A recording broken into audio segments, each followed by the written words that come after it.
They say some people live so high above the rest of us, they start to believe gravity doesn't apply, okay? That the rules, the ordinary rules of cause and effect, can't touch them. But the thing about gravity, it doesn't care who you are. And when you fall from that height, the whole world doesn't just watch, it circles, it dissects, it feeds. This is the story of a woman who seemed untouchable until the ground rushed up to meet her. And when it did, the landing wasn't quiet, it was a spectacle. Coming up, the perfect love story that was anything but perfect. When Lauren Sanchez stepped into Jeff Bezos' orbit. It wasn't a slow burn, it was an ignition. And in that ignition, two worlds collided. Worlds that, under normal circumstances, would pass each other like ships in the night. On one side, the man who had turned a garage startup into a global empire. A man so private that even in a world obsessed with billionaire lifestyles, he remained a mystery. His name carried weight that could open doors anywhere and close them just as fast. On the other, Sanchez, who didn't just exist in the spotlight, she bent it to her will. At charity galas, she could turn a 5-minute appearance into the photo every outlet wanted. At high-end fashion events, she wasn't following trends, she was creating them. Her presence could make a brand relevant overnight. Their first public outing was more than a date. It was an event. The moment they walked in, conversations froze. Eyes tracked them like cameras. Her gown, not just couture, but chosen to refract light perfectly for flash photography. His suit, tailored to precision, the shade of deep navy that made her look like the center of the universe in every frame. From that day forward, their lives were a curated gallery of impossible luxury. Summer evenings on yachts, so large they looked like hotels. Amalfi Coast sunsets that painted their champagne glasses in liquid gold. Paris rooftops where the Eiffel Tower was just part of the view. They didn't just attend events, they were the event. Invitations became more about securing their presence than anything else. Photographers didn't fight for shots of the venue, they fought for a single glance. Fleeting smile from the couple that everyone wanted to be. The press labeled them modern royalty. Those who moved in their circles knew the truth. This wasn't just romance, it was the construction of a joint empire. And empires, when built on image, are only as strong as the illusion. But before Bezos, there was a different kind of hustle, and it started far from the yachts before the yachts and couture gowns. Lauren Sanchez was standing under the harsh glare of studio lights that made every flaw visible. Her earliest broadcasts were done in cramped newsrooms where the carpets were worn thin, the teleprompter sputtered, and the coffee tasted like burnt ambition. Born in Albuquerque, she didn't have the shortcuts that come with old money or famous parents. She had a single resource, her drive, and she used it like a weapon. Her mornings started long before sunrise. While the city slept, she was already in makeup, practicing her delivery, studying her scripts under the buzz of fluorescent lights. On camera, she was composed. Off camera, she was relentless. Every segment was a stepping stone to something bigger. She landed roles at Fox 11 and Good Day LA, becoming a recognizable face in Southern California households. But where others were content to stay in their lane, Lauren saw the edges of the map, and she wanted to push past them. That's when she took to the skies, literally. She trained as a helicopter pilot, mastering a skill that was equal parts dangerous and glamorous. She founded Black Ops Aviation, a company that didn't just film from above, it made the aerial shot an art form. Okay? Hollywood came calling. Blockbuster directors wanted her work. Luxury brands trusted her to create the visuals that would sell. Not just products, but fantasy. She wasn't another talking head in a studio. She was operating in the rare air where media, Hollywood, and high-net-worth circles overlapped. And in that altitude, she crossed paths with a man who lived even higher. And once they met, her life shifted faster than anyone could have predicted. The whispers started as background noise. the kind of speculative gossip that fills page 3 of a tabloid. But once the first photos dropped, the noise became a roar. 1 week, she was a respected media entrepreneur. The next, she was the partner of the world's richest man. Her transformation was instantaneous. She wasn't just on red carpets.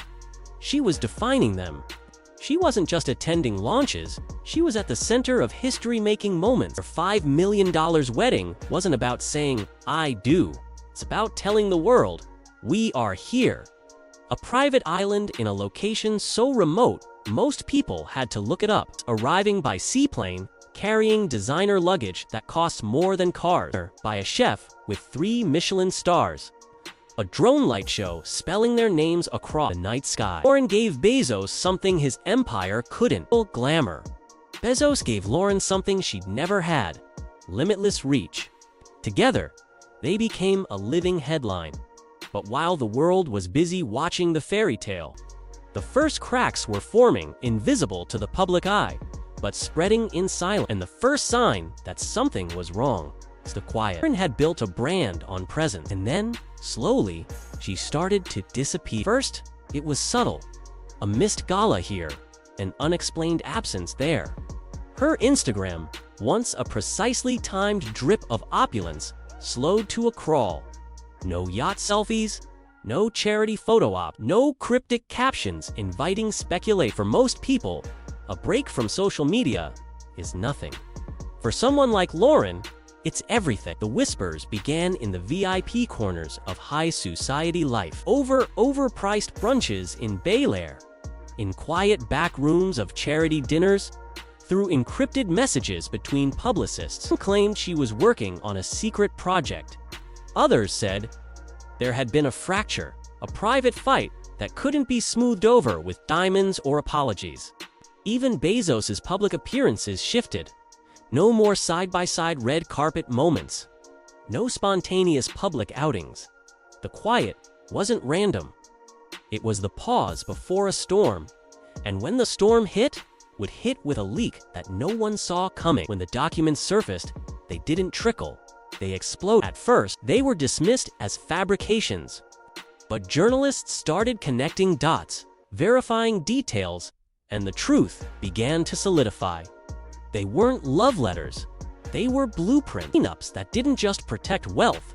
They created leverage. Financial moves that hinted at assets slipping into offshore accounts. Plans for a memoir timed perfectly with Bezos's rumored Amazon departure, one that would shape the public narrative in her favor. It wasn't a relationship. It was choreography, and the choreography had just been exposed. But the real damage that came when the world's biggest microphone joined in. The final blow didn't come from a journalist or a leaked file. From Joe Rogan on his podcast, in a segment that would be clipped, shared, and memed into internet legend. Rogan didn't need to say her name. Everyone already knew. The wedding, a corporate merger dressed in couture. The charity work. Optics, not altruism. Okay? Then came the line. If you're not trying to sell something, you don't spend that much money on optics. This is a merger, not love. It was a match thrown on dry tinder. Reddit sleuths built timelines. TikTok creators dissected body language. Every smile, every appearance, every luxury trip was reinterpreted. Lauren stayed. And in today's world, silence doesn't shield you. It damns you. And from that point on, this wasn't gossip anymore. It was criminal. The story pivoted from whispers to indictments overnight. Wire fraud, conspiracy, unauthorized access to corporate data. The DOJ, SEC, and FBI moved in. Trial was pure theater. Paparazzi swarmed the courthouse. Reporters live-tweeted every detail. Then came her brother's testimony, a moment that stopped the room cold. She didn't want to be the queen's consort. She wanted to be the queen. The jury didn't take long. Guilty, every count. The fairy tale was over. The most brutal part wasn't the verdict. It was what happened next. If the court ended her legal life, what came next ended her cultural one. Hollywood unfollowed. Brand deals dissolved overnight. Amazon erased her from its philanthropic archive. Even the friends who toasted her at the $5 million yacht wedding were suddenly photographed, smiling on someone else's boat. Her final post, "Goodbye forever." It became a meme, a cautionary tale, a lesson whispered in elite circles. Don't get too loud. Don't be like her. And for Lauren, there was one final truth to face the legacy she'd leave behind. Lauren Sanchez's rise was cinematic. Her fall was historic. From Emmy-winning journalist to aerial mogul, from billionaire's partner to federal inmate, her life became a parable about ambition without humility. Because in the age of instant media, you don't get to choose the ending. The ending chooses you, and no matter how high you fly, he always wins. Lauren Sanchez's rise was cinematic. Her fall was historic. From Emmy-winning journalist to aerial mogul, from billionaire's partner to federal inmate, her life became a parable about ambition without humility. Because in the age of instant media, you don't get to choose the ending. The ending chooses you. No matter how high you fly, he always wins. But gravity isn't the only thing that brings you down. Sometimes it's the whispers in the back rooms that turn into headlines. Sometimes it's the allies who vanish the moment you stumble. And sometimes it's the version of you that you built so carefully, the perfect image, the curated life, turning into the weapon that destroys you. After her sentencing, the photos stopped. No more red carpet poses, no drone-lit weddings, no champagne toasts on glittering deck. What remained was grainy courtroom sketches and one blurred shot of her being led into a waiting black SUV, her wrists bound, her expression unreadable. In that single image, the woman who once choreographed every moment of her public life had lost control completely. Behind the scenes, the erasure continued. Former stylists quietly removed her name from their client lists. Charities that once used her face in glossy campaigns replaced her with safer, more palatable ambassadors. At the most exclusive parties in Bel Air and the Hamptons, she wasn't just absent, her name wasn't even spoken. And yet, in certain corners of the internet, she became immortal in a different way. TikTokers dissected her rise and fall like a Greek tragedy. Reddit threads spun theories about what really happened, claiming she was the architect of her own destruction, insisting she was the scapegoat for something far bigger. Her old interviews resurfaced, replayed not as celebrations of her ambition, but as ominous foreshadowing of what was to come. Her final Instagram post, "Goodbye Forever," became more than a caption. It was tattooed on the arms of a few obsessed fans. It was printed on t-shirts sold in Bacali streetwear drops. Became a phrase, whispered half-jokingly, half-seriously in influencer circles whenever someone's career started to wobble. In the end, she didn't just lose her empire. She lost the one thing she valued more than wealth, status, or proximity to power. She lost authorship of her own story. And in the vacuum she left behind, the internet wrote it for her, line by line, meme by meme, for the public. The lesson was simple but brutal.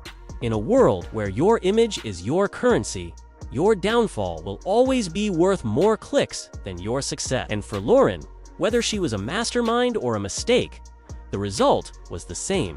Her reign ended not with a scream, but with a quiet, final unfollow. Some planes land gently, others didn't. And once you've fallen from the sky, you don't get to climb back in the cockpit after the sentencing. The world that had once bent to her schedule moved on without her. There were no whispered promises of "we'll be here when you get out." No carefully drafted statements from celebrity friends urging compassion. Even the people who owed her favors she had cashed in over the years to secure their own success, had vanished into the fog of polite amnesia.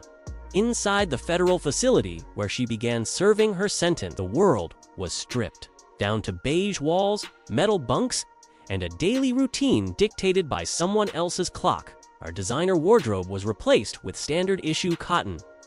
The mirror that once reflected flawless hair and makeup now showed the plain face of a woman, with no one left to impress. There was no audience, no angle, no perfect lighting. Her days were no longer punctuated by luxury, but by the sound of keys turning in locks, the metallic echo of doors sliding shut, and the distant hum of fluorescent lights that never quite turned off. She had traded 5-star hotel suites for a narrow bed with a thin mattress, private jets for the slow shuffle of a cafeteria line. On the outside, her absence created its own form of presence. Every so often, a grainy paparazzi shot from months earlier would resurface, sparking a fresh wave of commentary online. Old red carpet photos became before and after memes, her dazzling smile contrasted against the stark reality of her current circumstance. Even her voice, once a constant in interviews and speeches, was missing from the cultural conversation, replaced by impersonations, parodies, and dramatic readings of her leaked messages. For younger influencers and social climbers, her name became shorthand for a warning: don't pull a Lauren. Phrase passed casually between agents, whispered at casting calls, murmured over cocktails in rooftop lounges. It meant don't overreach, don't overplay your hand, and above all, don't think you're bigger than the machine that made you. And yet, in small corners of the internet, there remained a stubborn few who still called her brilliant. They shared her old interviews like gospel, arguing that she'd been too ambitious for a world that still punishes women who play the power game as ruthlessly as men. But even they spoke of her in the past tense. Her legacy was no longer hers to shape. It belonged to the culture now, to the gossip sites, the armchair analysts, the endless feed of content that thrives on the downfall of the once untouchable. And somewhere in a locked cell, behind walls that swallowed the sound of everything she used to know, Lauren Sanchez lived out the most unfamiliar role of her life, anonymous. Because the truth is, power doesn't vanish in an instant, it erodes. First, they erase your image, then they erase your influence, and finally, they erase your name. And in the end, that may have been the harshest sentence of all. Months passed, and the world outside barely noticed. Headlines that once screamed her name now screamed someone else's. The billion-dollar weddings, the private island parties, the perfectly lit helicopter shots, all replaced by the next story, the next scandal, the next viral obsession. Time in the outside world kept moving forward. Inside, for Lauren, it was a loop. Mornings began with the metallic clank of a door sliding open. Roll call, a bland breakfast on a plastic tray. Hours of mandatory labor or chores, followed by restless afternoons where the only escape was in books borrowed from the prison library. Books that still smelled faintly of dust and neglect were the hardest. The silence wasn't peaceful. It was heavy, broken only by the occasional cough or the muffled sound of someone crying. In another cell, there were no more texts from people checking in. No bouquets just to brighten your day. No urgent calls from stylists about the next event. Her old phone, once overflowing with messages from Hollywood producers, journalists, and political contacts, was now locked away. A relic from a life that felt like it had belonged to someone else. The women inside treated her like anyone else. To them, she wasn't the former fiancée of Jeff Bezos. She wasn't a media mogul, a helicopter pilot, or the queen of the red carpet. She was just another inmate, subject to the same rules, the same uniform, the same stripped-down existence. Some didn't even know her story, and the few who did didn't care. In here, everyone had a story. Outside, the erasure was complete. Her name was gone from charity donor lists, scrubbed from corporate archives, edited out of online event coverage. Former acquaintances avoided saying her name in interviews, pretending she had been nothing more than a passing face in a crowded room. Even her image disappeared from Getty's search results, replaced by other smiling faces, other carefully curated love story. Her final Instagram post, "Goodbye Forever," still floated around online, detached from its original context, passed around as a meme or quoted ironically in captions. For most, it was a joke. For her, it had been a warning.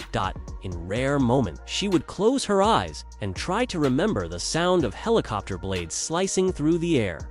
The way the city looked from hundreds of feet above, the way she once felt untouchable. But even in memory, the image would blur, because the truth about falling from that height is this: you don't just lose the view, you lose the part of yourself that believed you belonged up there. And somewhere, far from the yachts and red carpets, in a place where no one is taking pictures, Lauren Sanchez learned the final, unspoken rule of power. Once the world has decided your story is over, it will never let you rewrite the ending.